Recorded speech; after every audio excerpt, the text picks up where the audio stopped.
The first time I realized strangers were using my land as a road. It honestly took me a minute to even understand what I was looking at. Because when you live out where I do, you get used to quiet. Real quiet. The kind where the loudest thing most evenings is the wind, brushing through the grass, and maybe a pickup rolling by every once in a while. So when headlights suddenly appeared cutting straight across my backfield one evening, my brain didn't immediately register it as a problem. I thought maybe someone was lost. Then another pair of headlights followed, then another, and that's when I sat up a little straighter on the porch. Now for context, my name's Daniel Mercer. I've lived outside the town of Redfield, Colorado for about 12 years. Redfield's one of those places that used to be nothing more than a gas station, a diner, and a hardware store with a dusty bell on the door. But over the past few years, the place started growing.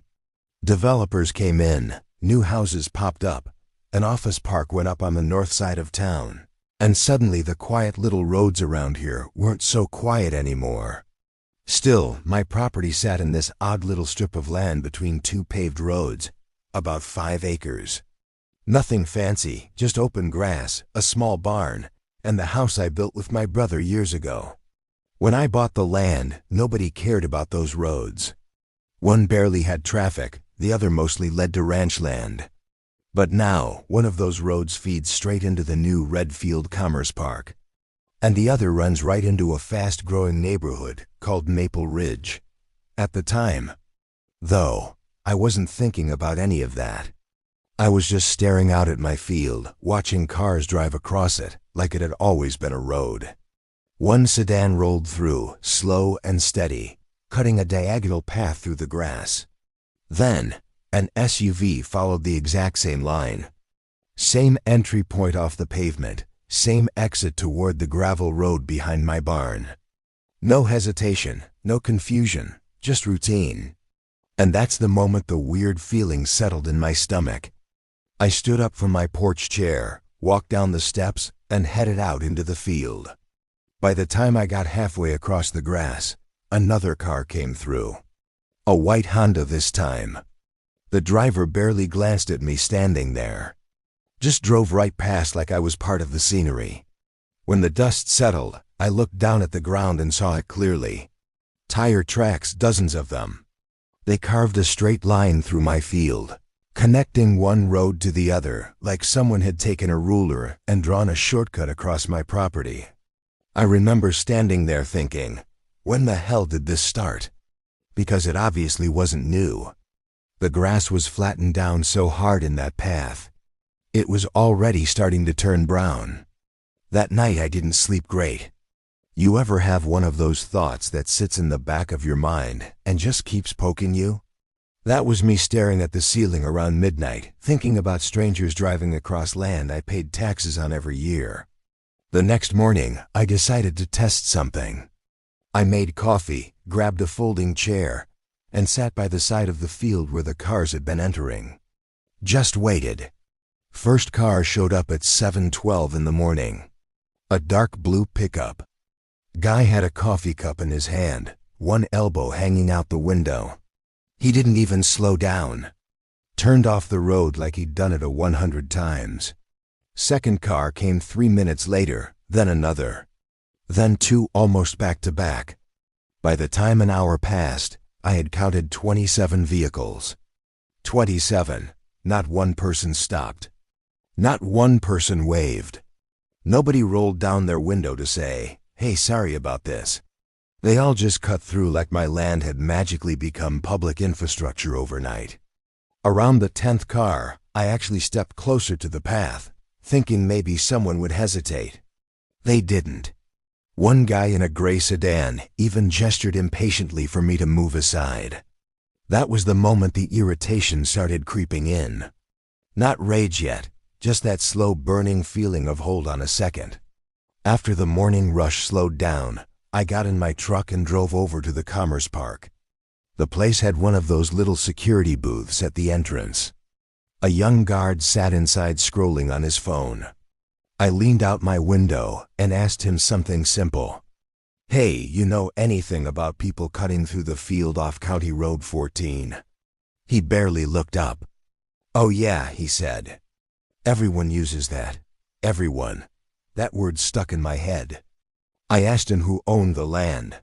He shrugged. "Some guy," he said, "but it saves people like 10 minutes. I remember smiling politely, thanking him, and driving away. But inside something had shifted because apparently I was the only person in this entire situation who understood a pretty basic concept. It was my land. When I got home, I pulled the survey paperwork out of the file cabinet in my office, spread it across the kitchen table. 5 acres, clear boundaries, no easements, no shared access, no public right-of-way. Legally speaking, those tire tracks running through my grass might as well have been driving across my living room floor. And that's when I realized something interesting. Nobody had asked. Nobody had knocked on my door. Nobody had even tried to pretend this shortcut belonged to them. They had simply decided it did. And the strange part was they weren't entirely wrong because the path was already forming. Every new car packed the dirt a little tighter. Every day the grass disappeared a little more. Soon enough, it would look exactly like a road. And people believe roads when they see them. So I didn't block it right away. Instead, I watched because sometimes if you let a problem grow just a little bigger, you learn exactly how people really think. And trust me, what I learned over the next couple weeks told me everything I needed to know. For the next couple of weeks, I didn't block the shortcut. I didn't yell at anyone. Didn't put up a fence. Didn't even put up a sign. Instead, I did something that probably would have looked strange if anyone had noticed. I watched. Every morning, I'd sit on the porch with coffee and a notebook.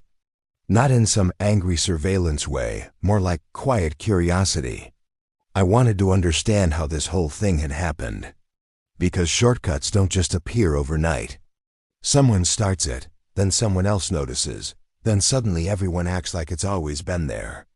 The traffic patterns told the story. Morning rush started around 7 o'clock, mostly commuters heading toward the office park.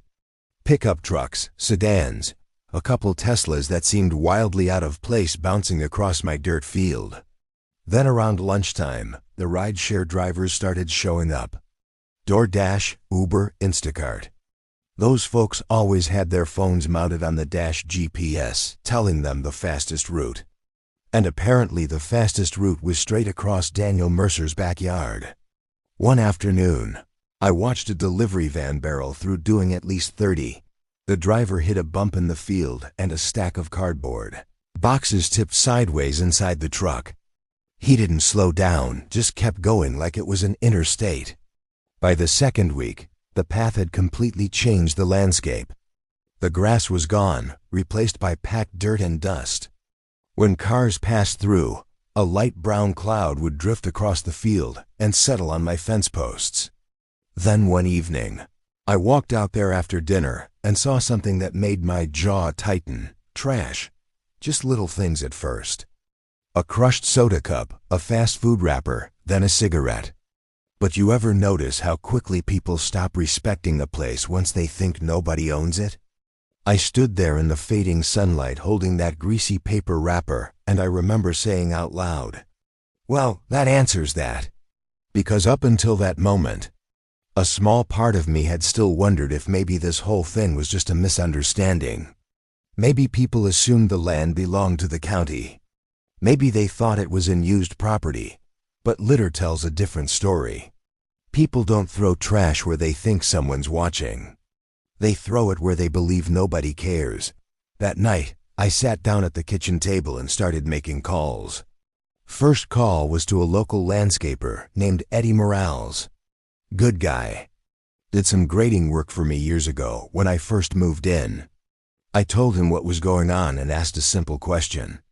If someone keeps driving across dirt long enough, what happens when it rains? Eddie chuckled. Well, he said eventually, it turns into a mud pit. Then I asked another question. What's the easiest way to control water runoff across a field? Now that question got his attention. He started talking about drainage channels, grading slopes, soil displacement. I didn't interrupt much, just listened. Next call was to a civil engineer out of Redfield named Curran Hall. Curran was the kind of person who spoke in calm, precise sentences, like she measured every word before saying it. I explained the situation. She asked one question. Is the path lower than the surrounding land? Barely, I said. That's perfect, she replied. Then she walked me through something interesting.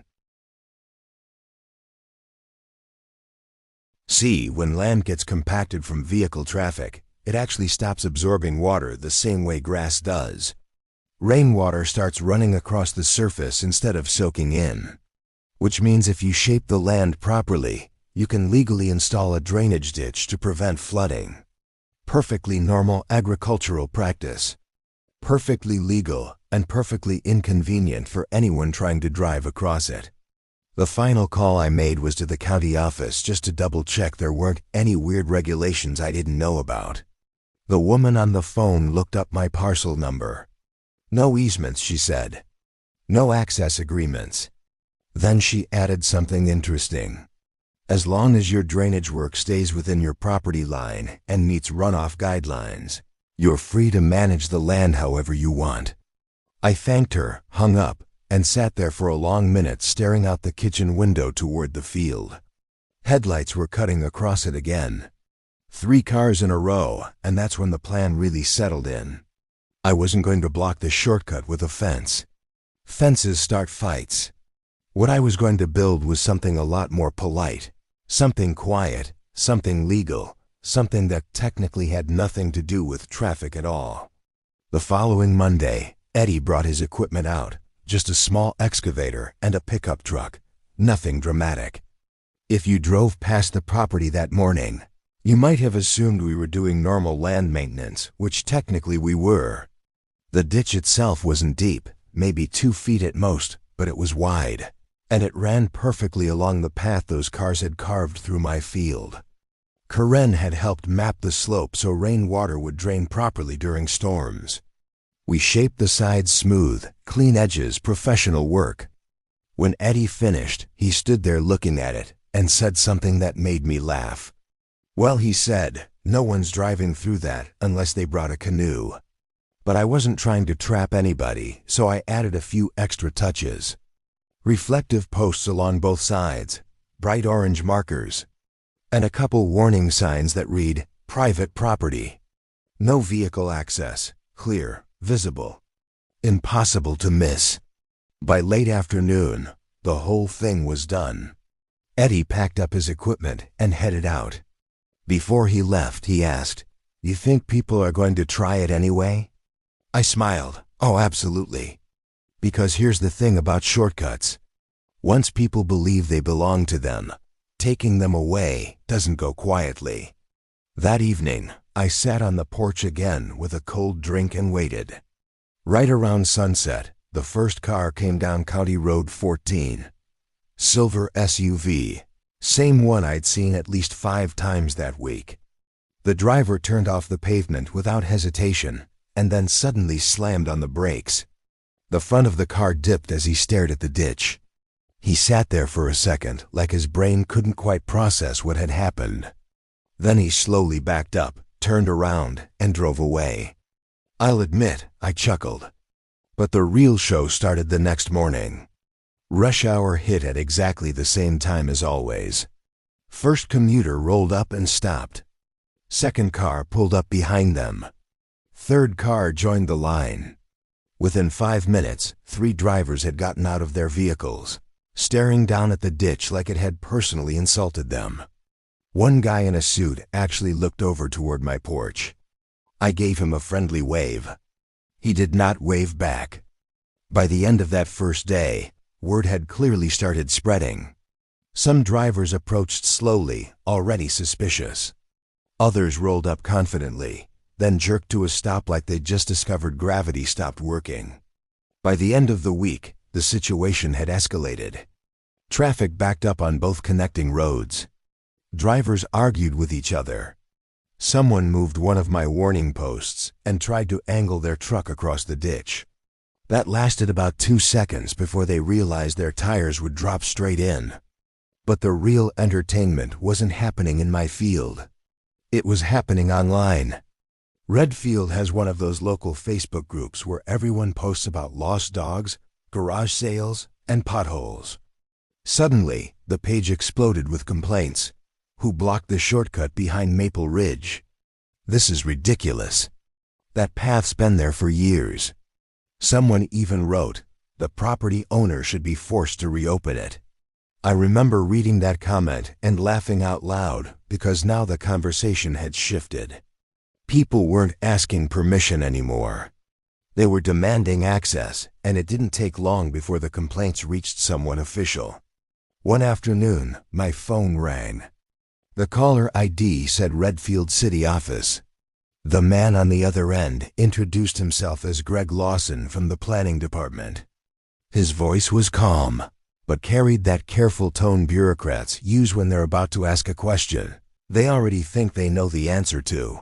Mr. Mercer, he said, we've received several reports about a drainage structure you recently installed that appears to be blocking an informal access route. I leaned back in my chair, took a slow sip of coffee, and said the first thing that came to mind. Well, Greg, I said, I guess the rainwater's going to be real happy about that. There was a pause on the line. The conversation that followed turned out to be a lot more interesting than he expected. There was a pause on the line after I made that comment about the rainwater.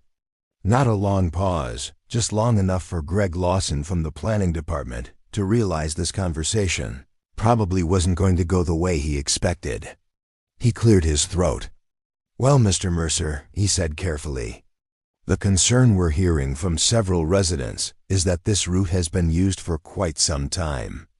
I leaned back in the chair at my kitchen table, looking out the window toward the field where the ditch sat quietly under the afternoon sun. Used by who? I asked. Another pause. Drivers in the area. I couldn't help smiling.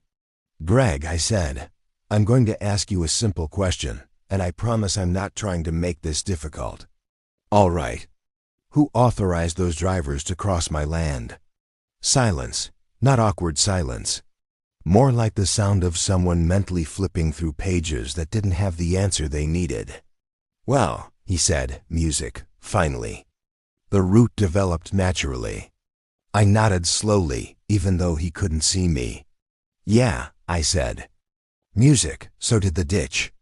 That line seemed to land harder than I expected because suddenly the tone shifted. Greg stopped talking like someone trying to gently nudge a solution out of me and started sounding like a man, realizing he didn't actually have any authority here. Music, just to clarify, he said, you installed the drainage structure entirely within your property boundary. Correct. And it meets runoff music regulations. Had an engineer help with that? Another pause. Then he sighed a little. Well, legally, music speaking, you're within your rights. I could almost hear the frustration behind those words. But the story didn't end there because a couple days, music later, someone else showed up. This time in person. I was in the barn fixing a loose hinge on one of the stall doors when a dark music gray company SUV pulled into my driveway. Out stepped a tall guy in a pressed button-down music shirt and slacks that probably cost more than my truck. He walked toward music, the barn with the confident stride of someone used to getting what he wanted. Mr. Mercer, he called. I wiped my hands on a rag and walked out to meet him. That's me. He extended a hand. Ryan Caldwell. I manage operations over at Redfield Commerce Park. Oh, now the real conversation was starting. We shook hands, firm grip, practiced smile.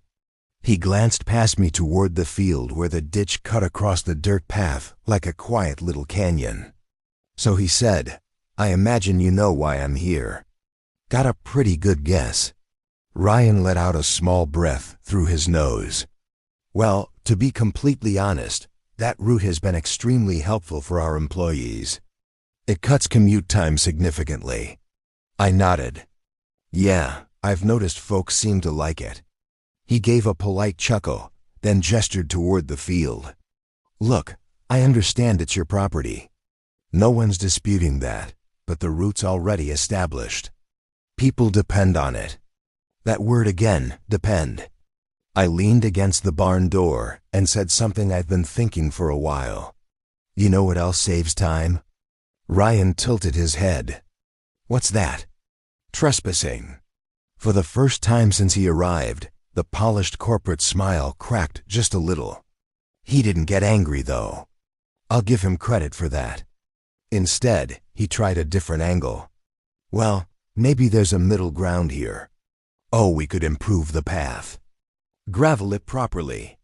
Make sure it stays clean. No, he blinked once. All right, we could maintain it. Snow removal in winter. Dust control.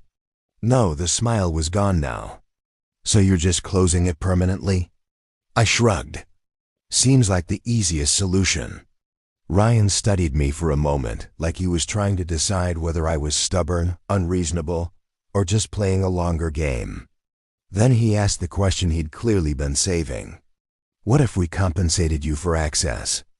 Now that got my attention.